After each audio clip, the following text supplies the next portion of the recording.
Salut les amis, j'espère que vous allez bien, j'espère que vous vous portez bien. Alors, là je sors du sport là rapidement.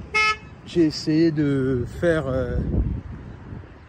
voilà, comme je vous disais, voilà, je sors du sport rapidement là.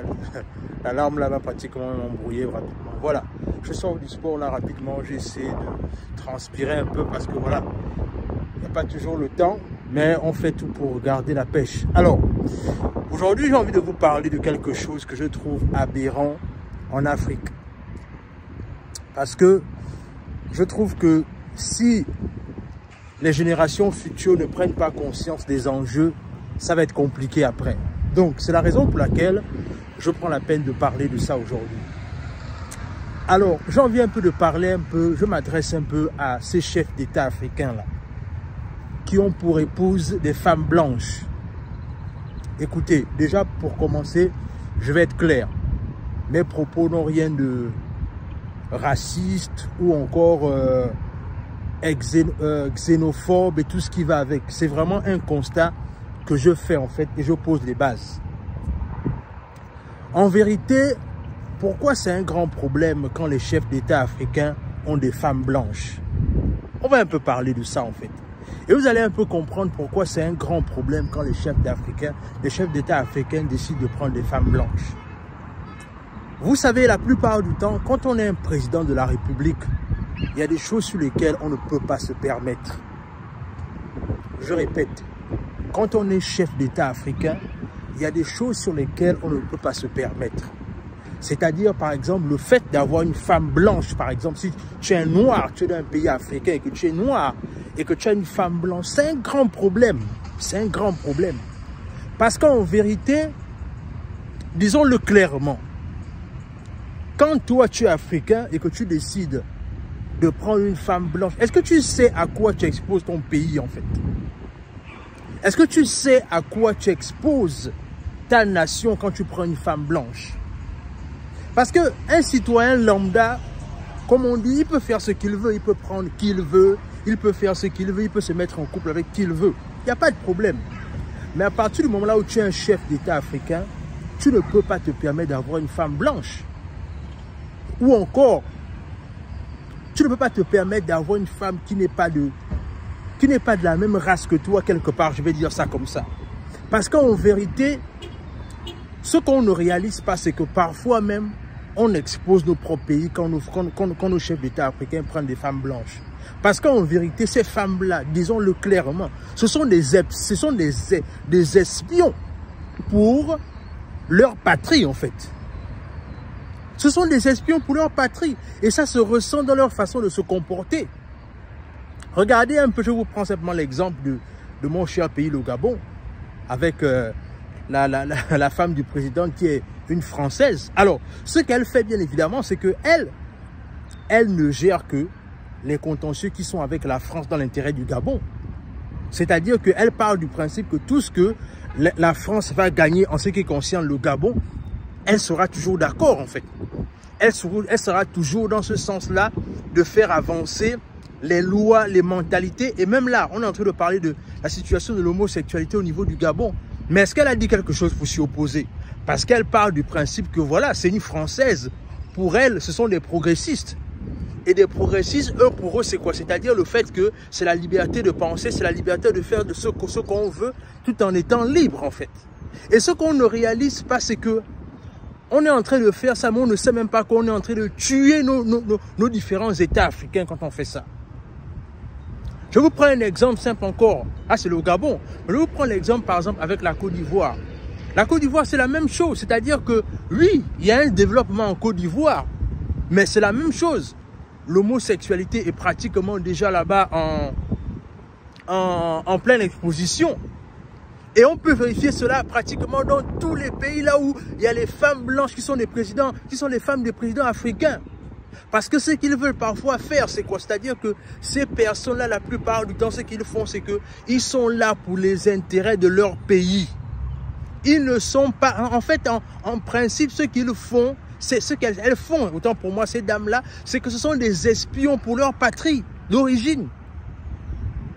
Elles ne font rien dans le sens de pouvoir faire avancer les intérêts des pays dans lesquels elles ont leur mari en fait. Elles s'en foutent éperdument. Elles s'en foutent éperdument. Est-ce que vous pouvez voir? Parce que, en vérité, je ne sais pas. C'est-à-dire que nous, les Africains, notre naïveté est juste spectaculaire, quoi. Est-ce que vous pouvez voir des pays arabes, c'est-à-dire un pays arabe, avec tout ce qu'il y a, les pays musulmans, là. Est-ce que vous pouvez voir une femme, un émirat ou bien un président arabe avec une femme blanche? Jamais.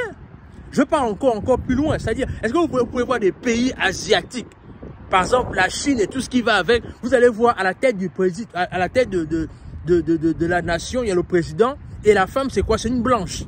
C'est-à-dire, c'est toujours nous les Africains, en fait, on est tellement complexés.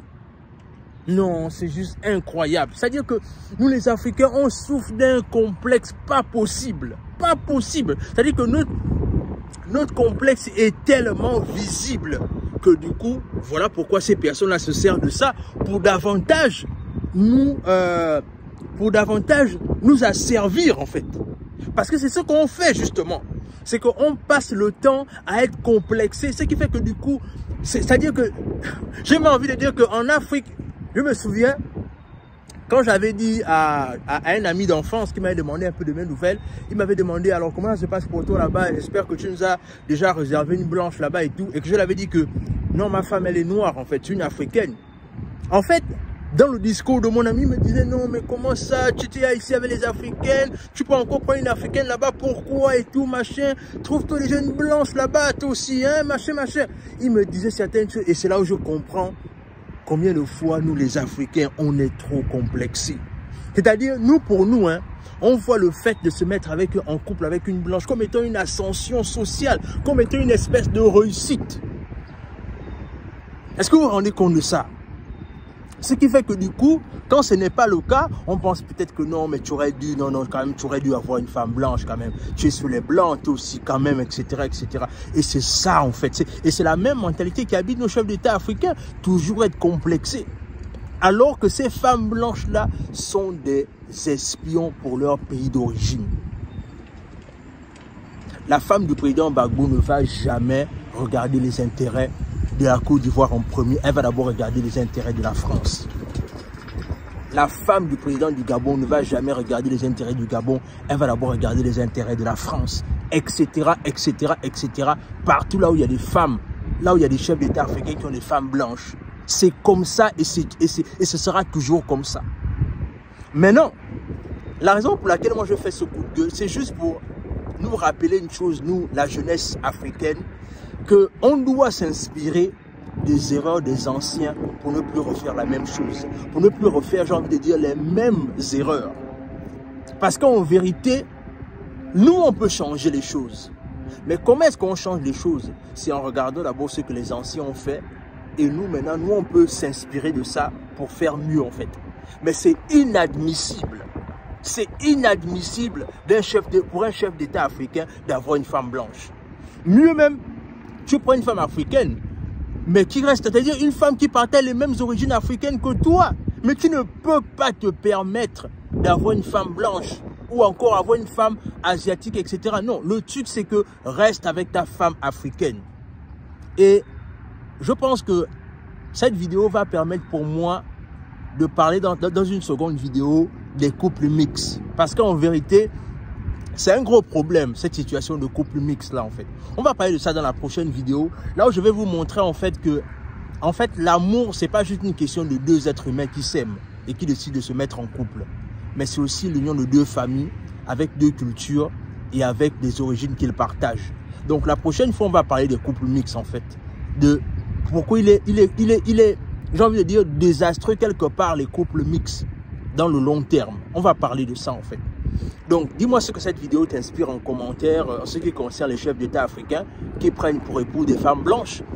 Abonne-toi à la chaîne, partage la vidéo autour de toi, laisse un like, laisse un commentaire, abonne-toi et surtout partage la vidéo afin que nous puissions davantage faire grandir cette communauté.